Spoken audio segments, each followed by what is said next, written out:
Welcome to Armchair Anonymous. I'm Dax Shepard. I'm joined by Mrs. Padman. Hi. Hi. We have a good one. When you hear Mrs. Padman, do you think of Nermi? Does it immediately make you feel like someone's weird? talking about Nermi? No? No, I don't. Interesting. I really don't. Because no one called my mom that. Yeah, it doesn't actually, even now that I've asked it, if I hear Mr. Shepard, it doesn't sound like my dad. Yeah. Do you know this about me, that my dad and I's voices were so similar? Really? And I could do him so well that all through high school, 11th and 12th grade, I called in every third morning for myself and said, "Hey, Dave Shepard, I just want to say Dax running a little bit late. I think he'll probably be in around." And I would just I would talk to the fucking receptionist at my high school, and it worked 100% of the time. Yeah, you make it a little there's like almost a raspier comedic version of it. Okay. But did it sound like your normal voice normally? Well, what would happen, I think maybe the reason it occurred to me I could pull this off was that when I lived with him, every time I'd pick up the phone at his house, I'd go, "Hello," and people just go, "Oh my God, Shepard, did you?" And they would launch into, and I'd have to like pause them. They'd be like launching right into talking to my dad. Wow. And they would go, "Oh my God, that's so crazy." That was regularly happening. So it worked like a charm. That's interesting. Mm-hmm. I don't sound like Nermi. Like either of my parents. No, well, your mother has a very Kristen, thick who's kind Southern of a accent. She is a Southern accent. Yes. Yeah, so you would have to affect one. Yeah, and I don't do accents. So. Right. You can't even do a Southern accent? I won't. Do you think you ever had one, like when you were a little kid? I doubt it. Yeah. Callie doesn't have one either. Mm-mm. I guess Atlanta folks don't necessarily. It's because she grew up in, don't say it, Savannah. That's right. Yeah. Good job. Savannah's got a nice thickie. Oh, yeah. Oh, yeah. Okay, that's neither here nor there. We do not have crazy accent stories for you today on Armchair Anonymous. We have crazy pet sitting incidences. These are juicy. These are doozies. They really are. And we get to hear from Monica's favorite podcaster on this one. Yes, Andy Rosen of Andy and Elizabeth, Nobody's Listening. Yes, right. Wonderful. So please enjoy crazy pet sitting incidences. Hard times come and go. Good times, take them slow. My life, I had them both. Remember one thing. You gotta know, I'ma keep on shining. Andy! Hi! Hello. We normally keep people fairly anonymous, but in this case, we have to break it. You're a very important guest, Andy of Elizabeth and Andy, Nobody's Listening, right? Who I talk about pretty much every episode. Favorite podcast. Appreciate it. Our saint over there. Oh my goodness. You're our main sponsor. We have ads, sure, but then you can buy a whole episode, like integrated. That's right. Sponsor, and you guys are our main sponsor. I'm so happy to be that. Incredible. And then how convenient that you have a crazy pet sitting incident. Oh, we're so excited. Yeah. We had a mutual fan that hit me up and was like, "You gotta tell them what happened to Dear Pilot." And you were scared that maybe that would ruin the relationship. Yeah, potentially. Well, so many relationships. Oh, boy. Can I first just say, I really like this pair of prints behind you. Thank you. My wife is responsible for that, but this is my studio and it needed a little spruce up. And she was like, "What about these?" And I was like, "Oh yeah, those look pretty cool." Yeah, so let me describe them for the listener. One is a photograph in a white neutral background of a rotary phone that is pure white as well. And then its partner is a old-fashioned typewriter, also dead white in a white background. Yeah. Really nice. We love it. And I don't want to offend you, Andy, but I guessed your wife had picked those out. Yeah. I think every single person on earth would think that, seeing this backdrop behind me. If the man picks it out, you get a fucking dog. A Great Dane behind you. Yeah. So I think Dax picked that out. That's right. In fact, when Kristen moved in, this was one of only 9 things that were hanging in my house. And she was like, "Oh, okay, a lot of dogs in here. But you don't like dogs, right?" "No, but I love paintings, impressionist Regal paintings dogs. of them." Yeah. It's a true miracle you still have that. Look at his mic. He's so prepped. Oh, look at you guys. Yeah, we're twinsies. Yeah, twinsies. Was it DB7? What is it called? SM7B. SM7D? B. 7B. We don't know. Okay. We don't know what we're I bet doing. Andy knew. He's a music producer. Yeah, I got this. Okay. So Shall we jump in? Let's talk about this pet sitting incident. Yeah. I was probably about 24, living in New York, in Manhattan, had been there for a while. and my best friend Dharma was going on a trip and recruiting people to look after his pet parrot. Okay. Already, Dharma is a man. Dharma's a man. I guess my only association with Dharma is Dharma and Greg, and wasn't Dharma the girl? Because Greg had to be the guy. Yeah. Okay. I had a similar situation. When I started high school, I saw the roster of people that I was going to be joining for high school, and I saw Dharma. Just assumed it was a girl until the first day, but then we became bestest of friends. Okay, so Dharma's going out of town. He's got a pet what? Parakeet? He's got a pet parrot. So I don't know what type of parrot. It was on the smaller greenish side. Okay. But an adorable, adorable bird. Do we have a name? Pilot. Pilot. Oh boy, I'm already sad. It's kind of the best name ever for a bird. It is. I was a little familiar with birds because my brother had 2 parrots. Now he has 1 parrot. But I'd kind of been around them a little bit. And then when I would cross paths with Pilot, I liked the bird, but I'm not a bird guy. It turns out I was a little reluctant to take the pet sitting gig, according to Dharma in his recollection of everything. Because you were 24 in Manhattan and you were busy and out and around town. Not responsible. Yeah. Heavy drinker or anything at that point? Yeah. Yeah. Very heavy drinker. Okay, great. I would want nothing less. Was Elizabeth in the picture at this point? This was a little before Elizabeth. And just to give you an idea of the drinking, a fun night for us was like riding in cardboard boxes down the stairs of our apartment building. Like we were having fun in Manhattan at the time. Right. Circa Jackass is popular. Yeah, definitely those days. Yeah. Yeah. There's a story that I think you would like. You with roommates drank something disgusting for like $5. Is this right? It was like a gravity bong mixed with Kool-Aid and urine. You know, your typical fare. Sure. Boy stuff. Your typical male rite of passage. Yeah. Yeah.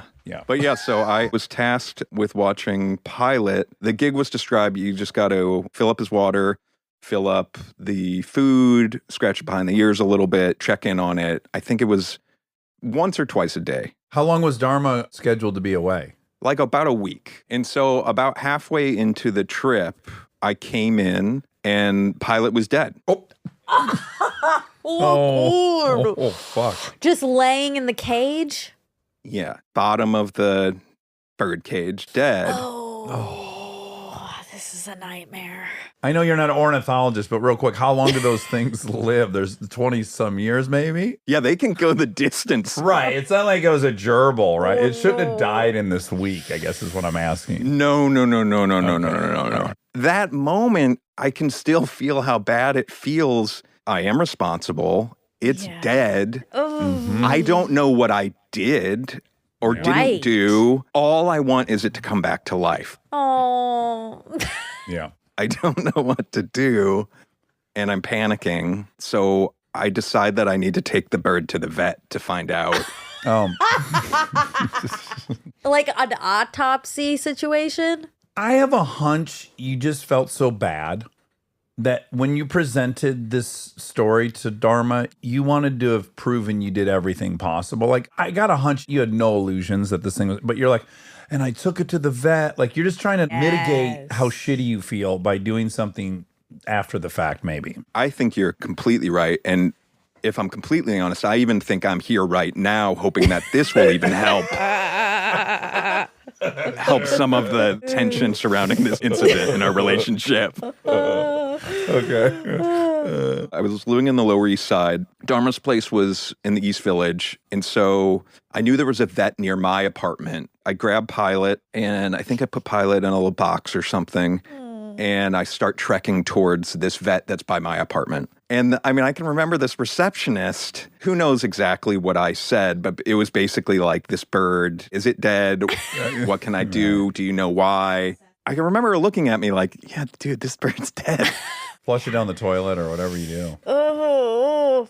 So she gave me one little bit of comfort, and she said, well, it does look like the bird was molting a little, which I guess is the feathers, coming off or something. And she's like, so, that could mean that maybe it was already sick. So I was clinging to that. Sure. Yeah. Although, I'm so sorry. That's not comforting. Like, okay, your bird's dead. That's terrible. Also, it looks like it was probably your fault. He was clearly sick for a while. If you hadn't left, I mean, that's not going to help anyone for him to find out. Well, it's going to help Andy. Like, it's not his fault. Yeah, it takes me off the hook. Yeah. Yeah, okay. Because I feel like the killer right now. Yes. Right, yes. Through negligence. Right. So I took the bird up to my apartment where my roommates Travis and Julian were and told them what happened. And they thought it was the funniest thing they'd ever heard in their lives. Which made me feel horrible because I was really alone. Oh. They instantly saw the humor in it, but thought it was hilarious that I took a dead bird to the vet. Yeah. So I decided to wrap the bird up. I remember I wrapped it up in like a little pink t-shirt and I put it in a box. And then I decided the best place for it would be back at Dharma's apartment in his freezer. Yeah. Oh, sure. That makes sense. Yeah. At this point, I feel like you've gone rogue. You've like, I think something got unhinged. That's what I would do too, because you got to preserve it. You can't let it rot in his living room. You're not going to flush it down the toilet. You're not going to bury it. We don't know what he wants to do with the remains. So you want to cryogenically freeze it. I guess. Okay. And hope science catches up by the time Dharma gets home. Right. I can't discard the bird. Burying it doesn't seem right. And you're now probably debating whether you let him enjoy his holiday or tell him mid-trip. Dilemma number 2. Huge dilemma. So what I land on is I'm not going to tell him mid-trip. That seems like a very bad idea. But I do need to tell him before he gets home to his house. I remember this so vividly. So whatever day he was coming back, I was like, I'll try him the day before that. And I was at work. I called him, couldn't get through or anything. Finally, later in the day, I call him and get a hold of him. I think I just had like a weird vibe about the whole thing. But I tell him, hey, Dharma, I'm really sorry. Pilot's dead. Pilot's passed. He doesn't believe me. Oh. He thinks that I'm joking with him. So I reached out to him to find out, like, why did you think I was joking about this? And he says, just because I was so like, I'm not the guy for the job. I'm not responsible. You know, when I house sit, the plants die. And that I was like very heavy-handed with the like, I'm not the guy. I'm not responsible. So he thought it was a bit that I called him in Spain to tell him I killed his bird. And literally the phone call ends with him thinking it's a joke. I'm going to argue that might be best case scenario because your side of the street is clean. You've told him Pilot's fight is over. He's going to get home. Pilot will not be in the cage. And then he'll go, where the fuck this bit sucks? You'll say, open the freezer. Okay. You're really in tune with, I think, where I was at here. and also you're going to find out where Dharma was at here, sort of. I decide there's no way I can leave it with him thinking it's a joke before he gets home. That seems crazy to me. And it makes me feel worse that he's going to walk home and find a dead bird. I finally get a hold of him and was like, hey, man, I'm serious. Pilot's dead. Dead as fuck. And so he didn't believe me until I tell him about the pink t-shirt in the freezer and that the bird is in the freezer. Because he's like, where is it then? And so he didn't believe me until I got into all those other details. And then he was like, oh, that's pretty specific. Yeah. This is a bit that's gone too far otherwise. Alternative reality, it was a bit. He didn't believe you. You then murdered Pilot. Oh my God. There's another universe in which that was the order of events. Oh no. You had to live in this. Fuck you. He doesn't believe me. I'll show him. You had to live in this space for so long. It kept getting dragged out and dragged out. Like, 4 days. Took you a long time to have to tell him. Then he's not believing. You have to tell him again. This is awful. Yeah, my friend's ridiculing me. I really was alone with a bird I couldn't bring back to life. Did we find out what happened? No. So, I mean, there are theories. One is just molting it. The bird was sick, right? And something else was going on. I feel so weird saying this because I'm worried Dharma will hear this now. I fear we sometimes would smoke on his fire escape. Okay. There's one theory that I've bounced around, if I was guilty, that maybe the cold air could have hurt Pilot. Maybe I wasn't keeping the smoke out on the fire escape as well as I could, and the bird, got some in his lungs. Small cell carcinoma in 3 days. Those are my two, like, what could I have done wrong? I'm going to hit you with maybe the saddest of all theories. Oh, I know what it is. Yeah, you missed Dharma so much. Yeah. Didn't think he was coming back. Killed himself. And just said, I quit. Dharma killed the bird. I'll let this fucking it's cigarette Dharma's smoking fault. drunk deal with it. If he can get out of his cardboard box long enough, I'll let him deal with it. Abandonment will kill. Died of a broken heart, perhaps. That's a sweeter ending in some ways. He put no blame on you, I can't imagine. No, I think it was awkward. We were best friends, but he definitely had like another friend group that I wasn't as part of, that when I was part of at parties, I was like the guy that killed Pilot sort of thing. Sure, yeah. At least that's how I felt. You know what I mean? Oh. Yeah. Ooh. We got through it. Did you ask him for the shirt back at any point? Hey, Dharma, it's been a couple months since we lost Pilot. Just out of curiosity, did you end up burying him in that pink shirt? I know this is so stupid, but I do want to say for the record, it wasn't that I forgot to feed or water Pilot. I just want everybody to know, in case anyone, or if Dharma hears this, thinks that that's what happened. That it wasn't what happened. A bird's cold-blooded, real slow metabolism. Pilot could have gone a week, I bet, without eating. It's not like a mammal. That's not even on It the wasn't table. that. It wasn't Starvation. that. Water. Yeah, I don't know how much water they take in or whatever. Just to be clear, the water was plentiful. He Did didn't touch you it. feel at any point defensive? Like, I said I didn't want to do this. Oh. And now look where I am. That's where I probably would have gone. No, what's interesting is I don't remember any of that, even though that's kind of how Dharma frames the origin of it. But I Right. don't remember it. All I feel was guilt and what can I do to bring this bird back alive? Yeah. The gal at the vet obviously didn't charge you an examination fee or anything. I didn't even make it past the receptionist. This was like, you got a dead bird here, buddy. They're dealing with a lot of tears and dead animals. Yeah. But not this level of stupidity of like, no, it's dead. That's a dead bird you got. Last question. Did it cross your mind to just go buy another parrot? Oh, yes. I was wondering that. No, because They were so close. Pilot had a vibe and a flair. There's no way. Like this was a special guy. Yeah. God, we lost him. Yeah. Wow. Oh, well, Andy. that was delightful. I mean, it was terrible, but it was also delightful. I feel like you're the victim. I'm just going to say that. Yeah, you didn't sign up for a bird, yet you had to Deal with its walk him death. into the end zone. But I didn't even help him walk into the end zone, really. No, you just No, left. you just dealt with I just put him in the freezer in a the t-shirt. remains, yeah. All right. Oh, well, Andy, that was lovely. Thank you so much for sharing that story with us. I feel better getting it off my chest. I appreciate you guys Okay. so much. And if you haven't heard me say, listen to Nobody's Listening Right, you should be listening to that. Absolutely. Stop this right now. Stop it. And go listen to that and then come back. And never listen to us again. yeah. You guys are the sweetest. All right. Thanks for Andy. chatting. Bye-bye. Bye. Bye. Oh, this is reminding me, I had to watch Laura's Fish. Oh, yes. It was reminding me of it a lot, too. And I was he getting, died. no, he didn't die on my watch, but I Oh. was getting so anxious the whole time. She brought his bowl downstairs to my apartment. Mm-hmm. I was like, will you watch Zach? His name was Zach. I was like, no, I don't want to be in charge of this. Absolutely not. It was a really disgusting gray beta fish, like looked gross. Yeah. And I just spent the whole week staring at Zach to see if he was breathing. Right. You were very nervous. But he did die shortly thereafter. Yeah, but didn't he? not on my watch. On the Hansons? No, at Laura's. Oh, okay. On her birthday. Oh, ooh. Rude. Remember mine, when Brie and I broke up, she got this adorable dog. Only dog I've ever really Oh, yeah, Mac. I love Shaky too. But Mac was the first dog I ever really loved. Little Brussels Griffon. He was so cute and tiny.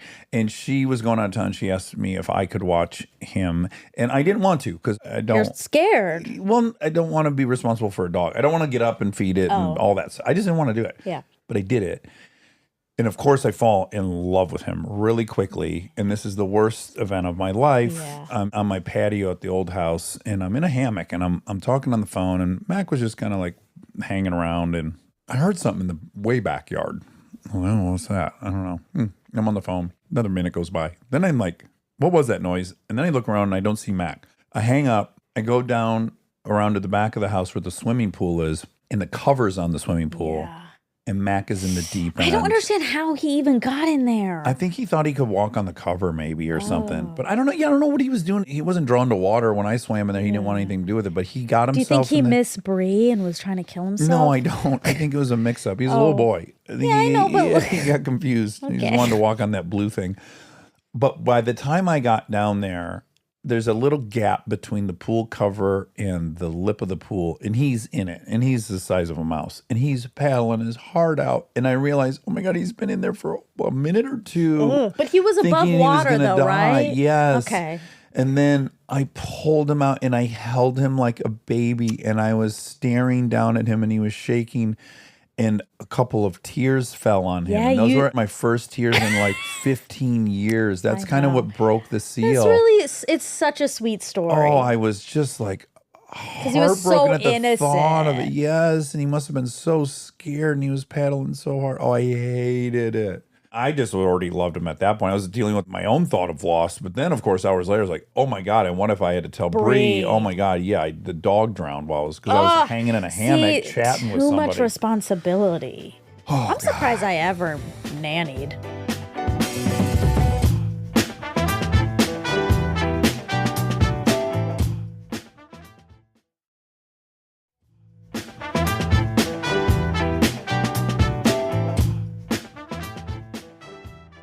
Here's Alex. Okay. Boy or girl, we don't know yet. This is fun. It's always fun when there's an Alex. I think a girl. Alexandra or Alexander The Great. or Alexandrov. The Great. Hello. How's it going? Rob was wrong, so we're delighted. He said you were going to be When you a see female. Alex, you get excited. Is it going to be a boy or a girl? That's true. My name is Alex Keating, and I'm named after Michael J. Fox from Family Ties. That is impossible. Is that true? Yes. What? Are you Alex P. Keaton? Is that what it was? I'm not. I'm Alex R. Keating, but my parents loved him, and so they named me after that, which is funny because, like, I didn't see the show growing up, so I have a bunch of adults ask me, or not adults, I'm an adult, but older people ask me if I'm named after him, and I'm like, yep, but I don't know who he is. Oh, I watched the show. It was fantastic. Although I will say, as great as the show was, I can't imagine wanting your child to resemble him. He carried a briefcase to school and stuff. He wanted to be like a CEO in 10th grade. Are you a CEO currently? Did it pan out? I actually am, yeah. Okay. Oh. But of a very small company in Colorado. Okay. Coors? Yep, that's the one. Anheuser-Busch? I own a tutoring company. Oh, wonderful. Oh, that's nice. Okay. You have an unfortunate pet sitting story? I do. A little bit of background required. So I grew up in Colorado and I went to a very wealthy high school. I was not wealthy at all, but I dated a girl who was very, very, very wealthy. She introduced me to some of her family friends who were also very wealthy, and they ended up kind of hiring me throughout high school for odd jobs, like mow their lawn, house sit, bartend at some of their like Christmas parties, you know, just stuff like that. Wealthy people always need bodies, man. They did. And I was happy to do it. It was kind of easy work, and they always took really good care of me. They were very nice. So anyway, my senior year of high school, they were going to Italy for a month, and they had houses here, one in New York and one in San Diego. Dang. I know. And so they said, hey, would you fly out to New York for a month and watch our dog? What? That sounds great. Yeah, I was like, absolutely. I had to talk to my mom, make sure it was okay. I did have some friends who went to like Lake George in New York for the summer. So I was like, well, I can meet up with them a little bit. Presumably, they've got like a gangster apartment you're Yeah. going to stay in. Yes. Yes. Oh, my shit. God. So We're you're gonna talking be like 18? Upper West Side, Upper East Side. It was on Central Park West. Oh, Oh, shit. sure, right. Okay. Looking at the park. Okay. I love this. They fly me out first class. Oh, It's like Richie Rich. I know this is like a movie. It was very new for me. And then I got to their building, and it was one of those buildings where you take the elevator up, and when the elevator opens, you're in the apartment. And they have a black lab, which I had house sit before in Colorado, and I knew him pretty well. So anyway, the first night I get there and have some pizza, hang out, watch the movies, hanging out with the dog, go to bed, wake up the next morning, and the dog had died. No, that like day fast. one? Day one. Ooh. Okay, hold on. Just we gotta pause for 1 second. Immediately in a snap, my mind went to Weekend at Bernie's. Like, you still need this month in this gangster pad in the paycheck. Yeah. We gotta act like this dog is not dead for a while. Yep. Okay, that's just where my selfish mind went. I didn't do that, so I called them. Oh, that was nice. They were in Italy, and I said, hey, your dog died. I'm really, really sorry. And they were like, well, you know, he was 13 years old. And so it seemed like all normal, all natural, I guess. So I was like, well, what do you want to do? Do you want to come home? Do you want me to leave? And they're like, no, we flew you out there. You can go ahead and stay and have fun. Wow. Oh my God, you didn't even have to lie. So I said, well, okay, I can't leave your dog here for a month. Like, what do you want me to do? And they were like, well, can you take him to the vet and get him cremated? This is kind of where it gets weird on my part, I guess. I didn't know what to do because I had to take a cab, and I didn't know if a cab would let me put a dead dog in the cab. Corpse, yeah. I played football in high school, so I had one of those like big duffel bags that has just the one singular shoulder strap. Yeah, it's what we see in movies when someone murders someone and wants to get them out of the building. Exactly. Yes. Yeah. And so I put the dog in that. Oh. What was it like? I hate to ask this, but like picking up the dead dog. I go to throw it over my shoulder, and it's cheaply made. It was given to me by my high school. So it had the little holes that were plastic and the shoulder strap like hooked to it like that. That immediately broke. Oh. So I was carrying it like this. Like you'd carry a baby, or like a Or stack fireman's. of pizza boxes. Exactly. No, fireman's over the shoulder. Oh, sorry. Yeah, that's where he started. I think her question was, though, and now I want to know, was the dog already stiff? Yeah, was it like, was it hard to like mortis? push his legs into the... You're right. Do you have to break Getting anything? it in the bag. No, it was pretty easy. I wasn't like snap. I don't think it's rigor mortis. I don't think that had set in. You had to go get Renta's Sawzall.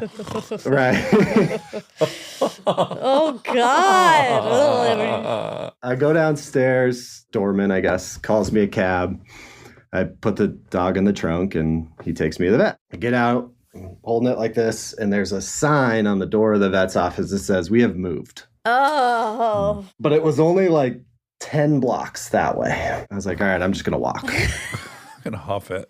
So I'm carrying this thing. I'm 18. I weigh like probably $160. The dog weighed 80. Oh, my God. It's hard for me. Full disclosure, I like drop it occasionally. Did you consider throwing it over your shoulder for a little bit? You consider just leaving the fucking bag on the sidewalk? When I was 18, I think I would have just walked away from the bag. I did consider just throwing it away. But Yes. I was like, no. So you guys know, you've walked New York, like the streets are crowded. It's summer, I'm dripping sweat. And this guy comes up to me and he goes, man, you look like you're struggling. Do you need some help? And he was a big guy, like 6'3". You just motioned towards me, and I thank you so much. Yeah, you're a thank big you. guy. Thank you so much. So It felt great. he goes, you need some help? And I'm like, yes, please. I need some help. So he takes it, throws it over his shoulder. Oh, this is great. So we start walking. Oh, no. We get like 2 blocks in and we're at a crosswalk. And he goes, hey, this is heavy. What's in here? Oh, fuck. I wasn't about to tell him. I mean, there's just no way I was going to be like, hey, there's a dead dog in there. So I was just like, oh, it's just a bunch of my crap. So light turns green. Oh, He my drops the bag, grabs me, Uh-huh. throws me into the street. He puts his feet in front of mine so I fall, picks up the bag, runs away. Wait. Whoa! What? Whoa! Yeah. No. Oh my! Oh! I'm laying in the middle of the street. I'm like, my elbows are bleeding. I start to like cry No. because I'm just like, what just happened? Yeah. And so I was mugged in New York for a dead dog. Holy Oh my shit. That is such God. karma that person's going to go and open up that bag thinking he got a whole bunch of And now money. he's got to deal with the dead That's dog. right. My brain went to another place. Like, okay, you said it was 80 pounds. I'd be thinking there's a woman in there. Yes. You know, or you're 20 Feeling pounds off. Feeling the joints and stuff. Yeah, the appendages. Yeah. That's what I thought too. Like he realized it was a person and he was trying and he was going to subdue you and call the police, but no. He stole it from me. What I think's funny is there's somebody out there that probably thinks I'm some sort of psychopath because he got home and unzipped that bag and there's a dead dog. Yeah, he probably was like, I got lucky, man. I pushed the wrong guy. We're lucky he didn't get up and stab me in the neck. You know, I thought it was weird even when you said somebody offered you In help. New York. Yeah. Yeah, that's suspicious. Although I was sane, but I was thinking, this is a fucking 18-year-old kid from Colorado. Even though shitty New Yorkers are going to sometimes have some compassion. Oh, If someone offers now, there's no way I say yes. yeah. But at 18, I was like, yes, please. Wow. Wow, that's amazing. And he took off. Did you tell the family? Yeah, what did you ever tell I did, yeah. I called him and told him, and I mean, now we all just laugh about it. But at the time, I was just like, I have no idea what to do. Did they reimburse you for the bag? No, they didn't. But I ended up staying out there and having a great time, and it was wild. But I've told this story now to you guys, and then I told it on a radio station in Colorado for like a house sitting horror story, and I won Bronco tickets. Oh, wonderful. Nice. Yeah, so that was cool. Well, we're going to keep your email. If we do a Denver show again, you have free tickets to that. How about that? I went to the Denver show here when Monica was the guest. Oh, wow. That was so long ago. Oh, my was. gosh. It was awesome. I'm supposed to say two things. The first thing is that my sister-in-law was on Armchair Anonymous. Which story? She was the caught masturbating butt exercises. Loved her. Yeah, we fell in love with her. She was awesome. Oh, she was watching Little Mermaid? Aladdin. Jasmine, yeah. Aladdin. Yeah. And her butt exercise against the carpeted steps. Oh, So I think we might be the first family members that have made it on for two different stories, which is kind of cool. Yeah, you got to prime your, I guess, wife, her sister. We got to figure out something bonkers that's happened to her. Yeah. She was saying that. She was like, I'm so mad. I don't have any cool stories. Well, next month we have Wild Card Most embarrassing fart. Maybe she's had a or most embarrassing part. I think Might that's our have best part. We don't even need stories. I just like the title. To even say I know, that. it's so stupid. Oh, God. What was the second thing? The second thing is that, Monica, you and I drive the exact same car. Do you love it? It's my dream car. It's the best. I saved for like 10 years and paid cash for it. It was the best thing ever. Yeah, it's a white C43 AMG. Oh, have you been hit in it yet? No. Okay. Well, you feel free. Yeah, you won't Monica. even. There will be no scratches. Yeah, Monica got bumped. No issue. Twins. Love it. And do you agree with me? I try to tell Monica all the time, you drive that car like you're one bad bitch. Because when a dude sees that car, he's looking at the car. And then when he sees Miniature Mouse in there, he's like, oh, this is a bad bitch. 100%. Every time you get in, it goes fast as you can. It's loud as hell. It is so loud.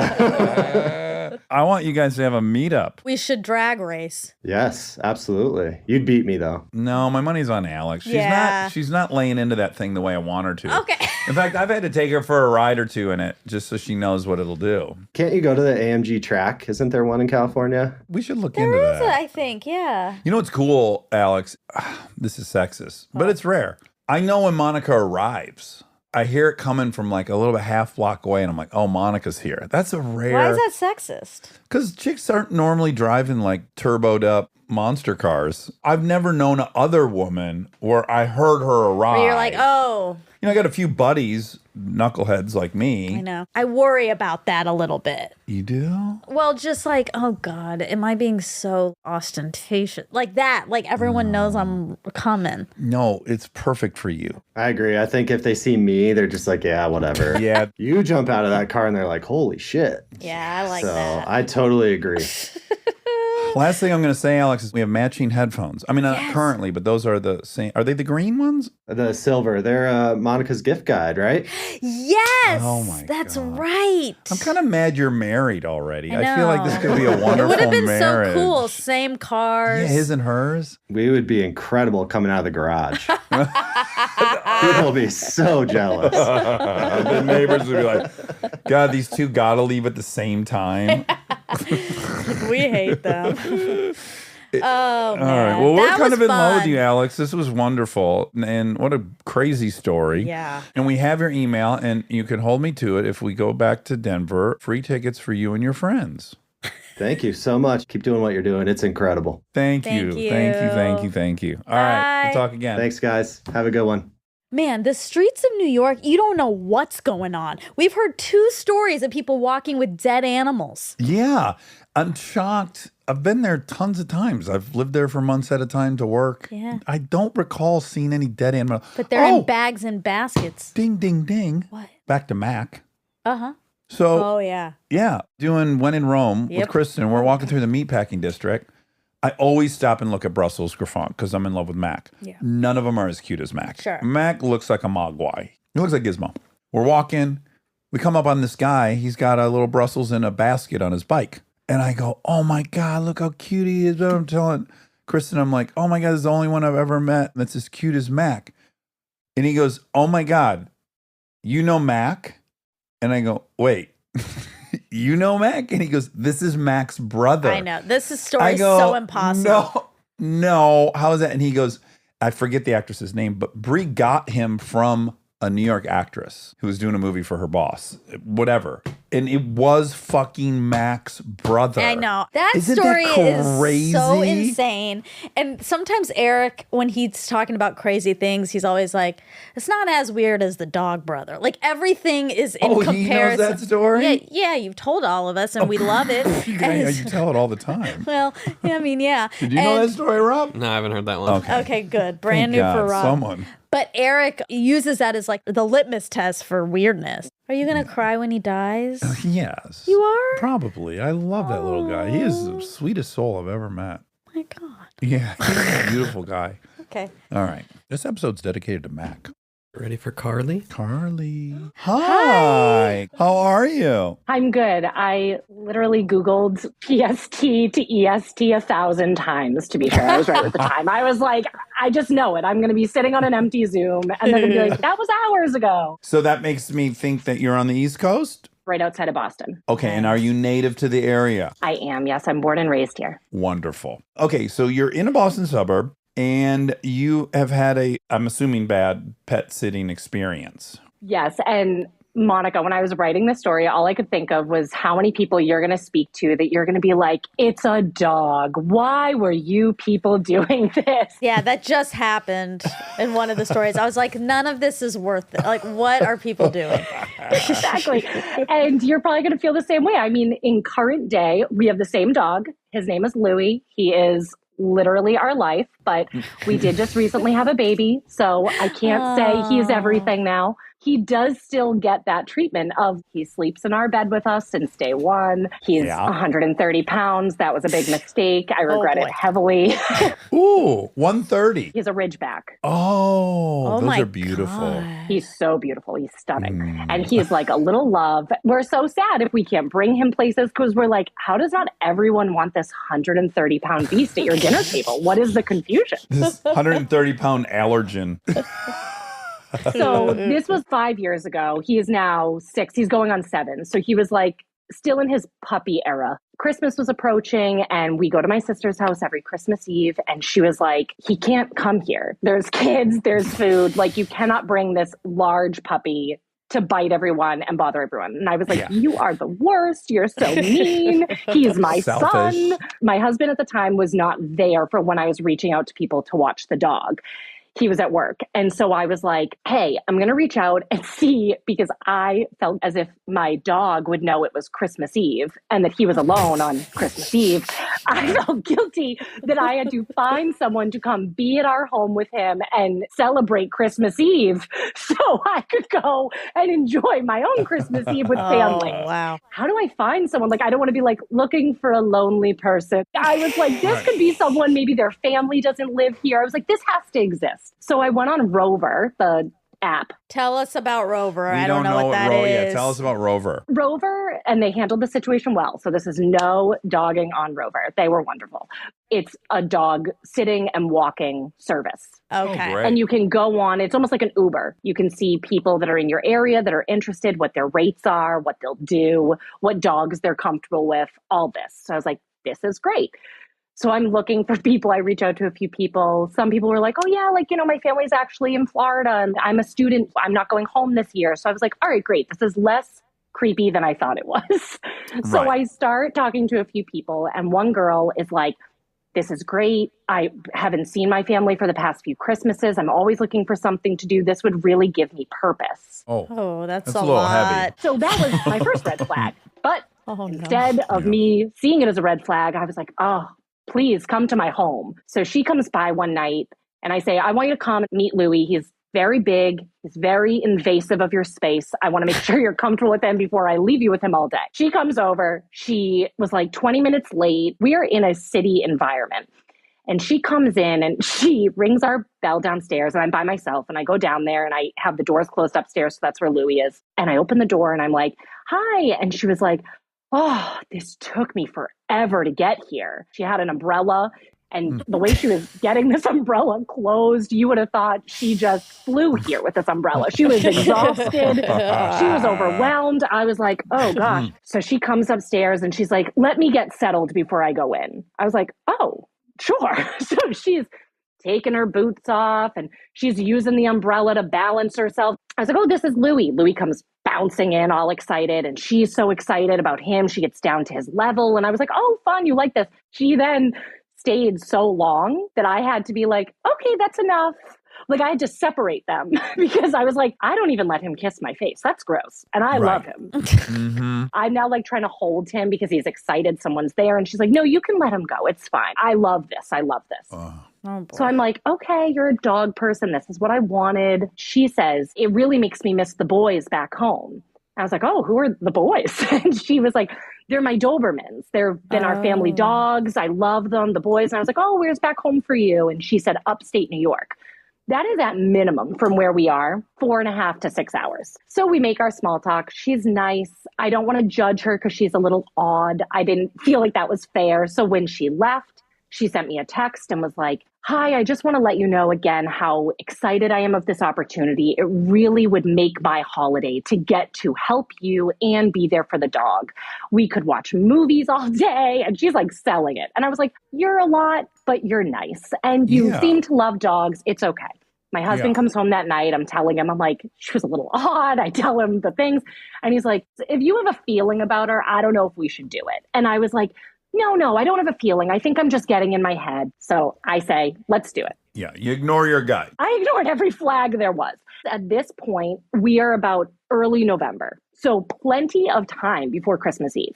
So I sent her a text. I said, you are wonderful. We'd love to have you that day. I'll text you when it gets closer. Hope you have a great Thanksgiving.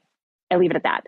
A few days go by. We get another text from her out of the blue, just saying, I can't stop thinking about how excited I am. I know. And I'm like, this could again be someone just really nice. I didn't respond right away. I was like, I don't know. My gut is telling me something is not right. So I'm telling my sister, the dog's aunt, that has rudely denied him of Christmas Eve. And I say, listen, this is the situation you have put me in. She's like, Carly, if it's going to be a scene, just bring the dog. And I was like, well, only if you really want him there. And she was like, just bring the dog. I don't care. I'm just going to cancel this dog sitting situation. We're going to go on our way. Oh, boy. I let this girl know through text. I said, you were lovely. My sister has changed her mind. We're actually able to bring him where we're going. We would much rather have him with us, of course. I hope you understand as a dog person, blah, blah, blah. A day goes by. She sends me the most intense text I've ever received. And I'm so mad because I tried to log into my Rover account so I could read you guys like word for word. But I was like reliving this with my husband to be like, I'm not misconstruing this, right? Like this was how crazy it was. She sent a text that said, I could not reply yesterday because I was so devastated with your text. Okay. You have completely ruined not only my day, my holiday season. You are one of the cruelest people I've ever met, and I wish nothing but the worst for you. Oh my God. And so then I'm saying to my husband, I was like, I have to stay calm. This person knows where we live. I'm assuming too, you can now report this to the app so that she's not on it anymore. Yes. So I do that instead of replying to her. Because I was like, you know what? I'm just going to keep poking the bear. If I keep going tit for tat with her, I'm just going to report it to Rover and say, listen, this person is a lot, and I don't know if she should be watching other dogs.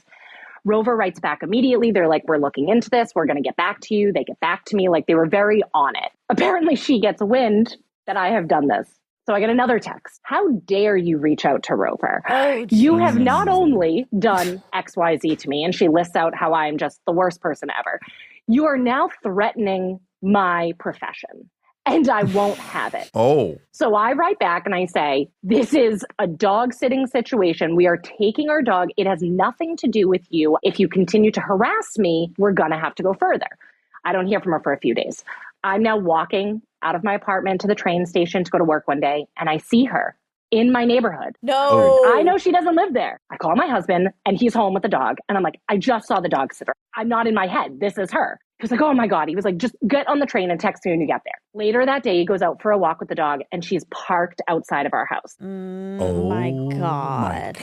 Dog stalker? Yes. And he's like, do I have to call the police? Like, this is crazy. So he goes up to the window, and he's like, hey, you gotta go. Don't come back here. We know who you are. She, stone face, looks ahead as if he's not there. Will not acknowledge. Oh boy. We are now at Christmas Eve. This has been a month. Yeah. I am now with family. We're celebrating. I'm retelling the story to family. We're laughing about it at this point because we're thinking, what a crazy story. She sends me a text. She says, hope you're having a great time with your family, unlike me, who you've left alone. I hope you can live with yourself for that. We were going to have the best night. I was even going to take him up north to see the boys. Oh. The boys? You were going to dog nap him. You were going to Take steal him on my a dog. 9-hour round trip. Holy shit. Would I have never known, or were you going to take him and never come back? I was beside myself. I was like, the boys is an upstate New York boys. I was like, you're crazy. Do not reach out to me ever again, or I'm going to reach out to the police. Yeah. All we hear back from her was, don't worry, I won't. The next day on Christmas Day, I just get a text that said, Merry Christmas. And I was like, I'm done. I don't know where this woman's going. And that was the last I heard from her. I know this is a story about a dog, and maybe this is wrong of me, but all I can think about is like, somebody has slept with this person. This is over meeting the dog one time. Somebody Can you imagine? took her home from a bar. And this is Fatal Attraction. Like, I will not be ignored, Dan. Very, Yes. very Glenn Close. Yeah. Oh my God. What's the rest of her? Well, I mean, I and feel then- bad for her. Me Let's too. start there. I didn't want it to appear at all like I was making fun of her, because it's not that. I felt for her. But now you're crossing a line. You were the one harassed, so you're Yeah. entitled to be upset. I'm on the outside. I didn't get harassed, so I can go like, oh, this person's really struggling with some real wild stuff. Oh, for sure. obviously. And obviously, and she said, I haven't been home in 4 years Which is or crazy something. because it's only 4.5 hours. You would drive that. Well, no, if you were obviously welcome. she's maybe not welcome, and Yes. this is tied into perhaps why. The boys were probably like, Mom, you got to keep her away. So when you and your husband are talking and no one's listening, do you think she had some kind of cross-species sexual obsession? Do you think she had some romantic plans with the dogs? I've never thought of that. I mean, my God, I hope not. I mean, she's acting as if like you're keeping her from the love of her life. It's a little bizarre. Do you think she had sex with the boys Well, and that's then what- that and she she's wasn't not allowed to come right, back and then because she's- of that? And then she Oh comes my back and says, God. don't worry, I got my own dog now. Oh, God. I've moved on. What if she called them the sexy boys? I was going to take them to see the sexy boys. I didn't mean to say sexy. You heard that wrong. She was going to flaunt her new love. Oh, to make them jealous. Yes. Oh, shit. It was all a tease. Oh. Well, with everything else you said, then really nothing's off the table. I mean, I know. that's as out there as it gets. One day we're laughing about it and we're like, how does this happen? This is so crazy. And then the next she's outside your house. So then you're like, Yeah. wait a minute. By the way, what if it was same city, the woman who was stealing her roommate's underwear? No. What was her name? Val? Yeah, Val. Oh, good Val. memory. Yeah, very good. Wow, that's impressive. Oh my God, that's horrifying. What if she She's keeps the new Liz. she keeps popping up in all these stories? Ew. She's putting the stolen underpants on my dog. Oh. She's Kaiser Sose. She's the ultimate mastermind. Well, Carly, that was wild. Yes, that was wild. thank I'm you for glad no one sharing. was murdered. That's the silver lining. And no That's the dogs were put in a sexual situation. Yeah. Thank God. Well, thank you so much for telling us that story. Thank you guys. I'm so excited that I got to speak to you. All right. Well, great meeting you, Carly. Take care. Bye. Have a great rest of your day. Bye. Yikes. Is it weird that my mind went to what dating her is like? Yeah. Oh. I mean, you wanted me to be honest. Well, you just think about how wild she got over a dog. Just No. think if she had actually gotten intimate with somebody. I understand what your thought. I mean, my thought is, oh gosh, like this person acts crazy in life. I wasn't necessarily thinking about a lover situation. What I was thinking is like, there's no guilt about dealing with her with this dog sitch. It's like, whatever, we changed our mind. Yeah. But if you've been intimate with that gal, you got a lot on your plate. Like But you feel also culpable. friendship, and- I'm sure, like, sure she comes That's on strong. the tricky one with friendships. Stranglehold. And by the way, why wouldn't this woman have gotten a dog of her own if she's that passionate about dogs? It's obviously not about that. Because Like, the boys. She already got the boys up in upstate New York. that story is icky. It's really kinky. Yeah, it was it's- really gross. Those were great, though. I liked Right, me that. too. I wonder if we should do a trigger warning that there's dead pets. What? Maybe, but I'd also like to do a tribute to Pilot. Fly Yeah. free, my friend. Yeah. Yeah, And Pilot. that Louie, I think. I don't know that we heard his name. I think it was Louie. Big black lab, Yep. 80 pounder. Rest in peace. I love you. Wait, What? hold on. Also, Mac. Oh, Mac. He's not dead yet, so No, we don't have to. don't jinx I'm him. no, I'm not. Don't I'm bring not. him up when we're doing tributes to You said past earlier. animals. You said He's you hanging on wanted- by a thread, but we don't need to. You said this keep one him a was a part of the- tribute to him. This isn't the in memoriam part of the Crick Academy In Award. memoriam? In memorial. All right. Well, All right. Love you. if you learned anything, don't sit any pets, right? And don't have any. Well, no. That's not the. That was That's not my at all the theme takeaway. of the story. All right. Love you. Love you. Do you want to sing a tune or something? We don't have a theme song. Oh. Okay. Great. We don't have a theme song for this new show, so here I go. We're gonna ask some random questions, and with the help of Armcherries, we'll get some suggestions. On the fly rhyme dish, enjoy.